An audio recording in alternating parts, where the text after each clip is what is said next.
Is it ever okay to fall asleep in front of a work of art? And if you do fall asleep, does it mean the art is boring? Works of art do not always require their viewers to concentrate hard. Matisse famously talked about his paintings as being like a comfortable armchair for the tired businessman at the end of the day. But there is a difference between comfort and unconsciousness.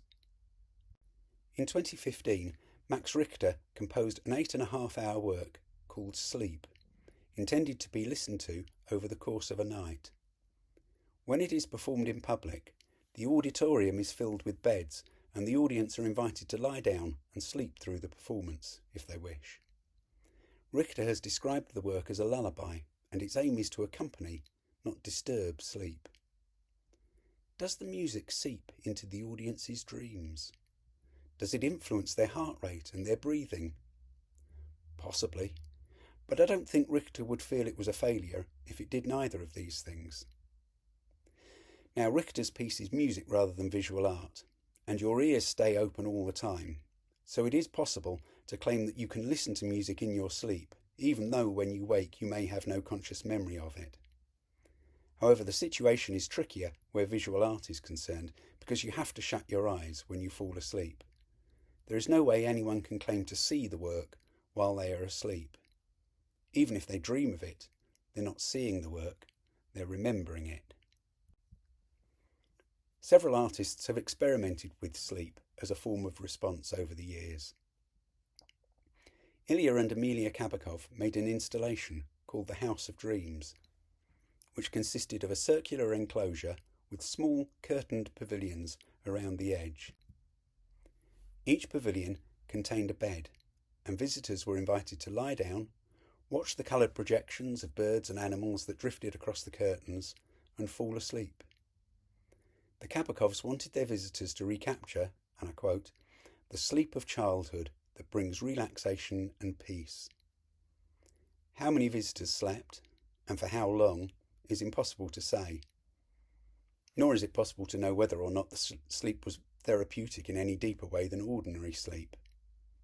When I visited the installation, I didn't fall asleep, but it was very relaxing, although first I had to get past the feeling that I should be doing more, that I should concentrate.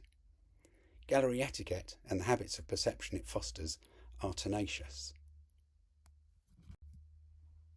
The Kabakov's installation was definitely visual, although its primary value lay not in its visuality, but in its evocation of a distinct and unusual emotional environment. And this is the clue.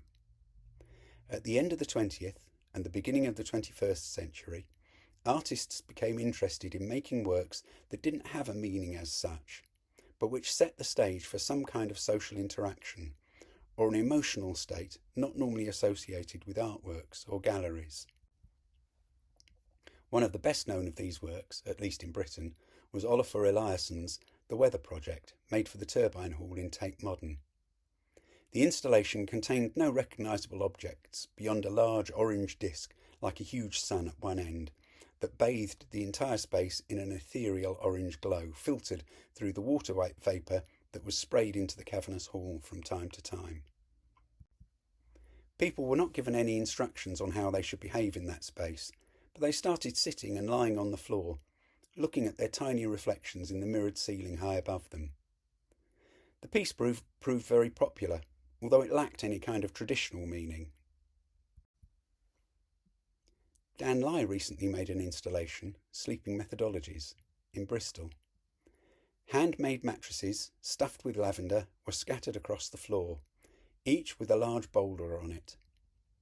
Beside most of the mattresses was a wooden chair and a bedside light, so the light levels in the gallery were low.